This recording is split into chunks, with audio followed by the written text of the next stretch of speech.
The wife of the Anambra State Governor, Mrs. Ebelechukwu Obiano, has organized a yuletide party to celebrate the children from across the state's 21 local government areas. Mrs. Obiano, who described children as priceless gifts from God, asked parents and guardians to nurture the nation's future leaders. Whenever the Christmas holidays come around, those we expect to have the most fun are children. And for good reasons too. Parties.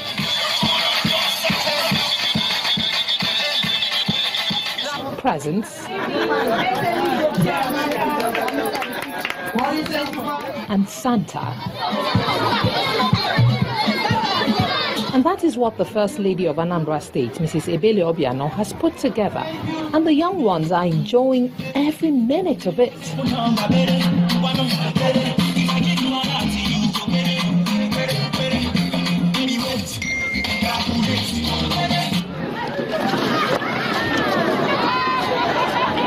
The line for the man in red and white is a long stretch, but with the promise of gifts, no one seems to mind. For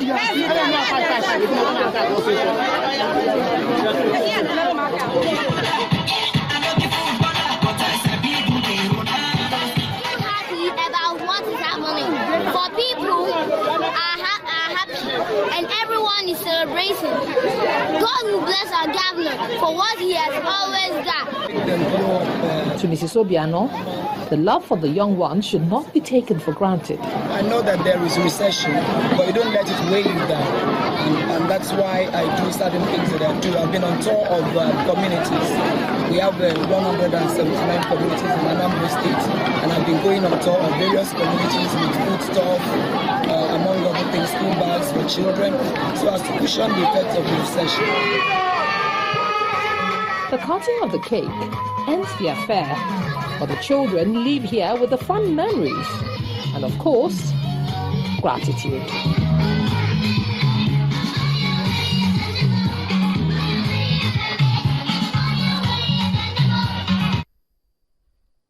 An excellent time with the kids. Time now for sports news with Charles Saruka.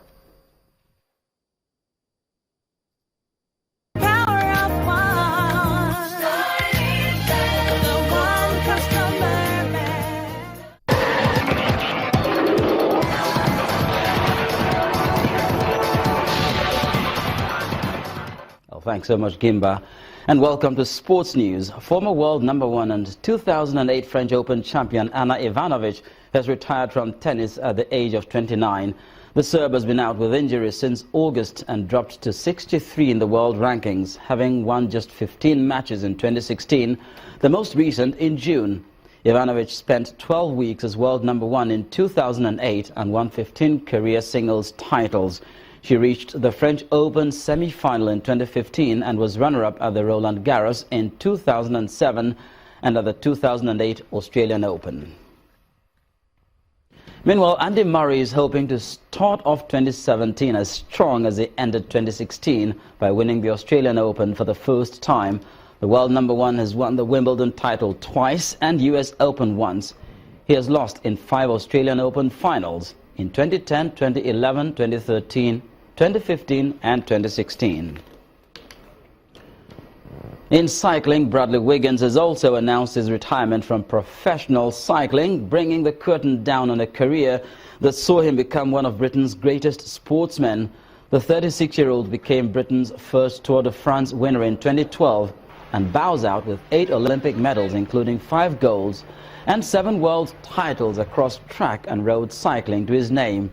Wiggins is Britain's most decorated Olympian and the only cyclist to have won world and Olympic gold medals on both track and the road. His finest hour came in 2012 when he followed up Tour de France success by winning time trial gold at the 2012 Olympics in his home city of London. Curtains on a brilliant career. That's it on Sports News, and back to Gimba with the rest of the news at 10.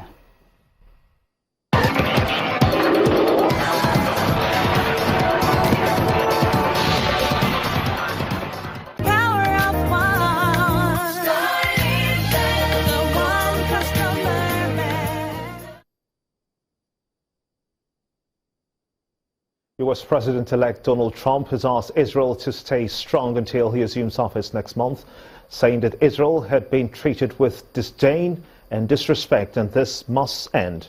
Meanwhile, an Israeli committee has postponed a vote to authorize construction of almost 500 new homes in Jewish settlements in occupied East Jerusalem. Mr. Netanyahu knows very well that he has the choice, settlements or peace. He can't have both. Settlements are illegal under international law. Settlements are a flagrant violation to international law. Settlements are the antidote for the two-state solution. So we really urge the Israeli government to take the high ground and declare a full cessation of settlement activities as specified in the resolution, including East Jerusalem, so we can give the peace process the chance it deserves by the resumption of meaningful negotiations. And the main news again. The Nigerian army today says that it is seeking public cooperation towards arrests of fleeing Boko Haram members to end insurgency in the northeast. Also today, the Adamawa state government has announced plans to close the 3 IDP camps in the state by January 2017. Also today, zero visibility caused by the Hamilton haze has forced domestic airlines to cancel several flights across the country. And that's how it's been on the news at 10 today. I want to thank you so much indeed for being a part of it. On behalf of everyone here, have a splendid night rest. Good night.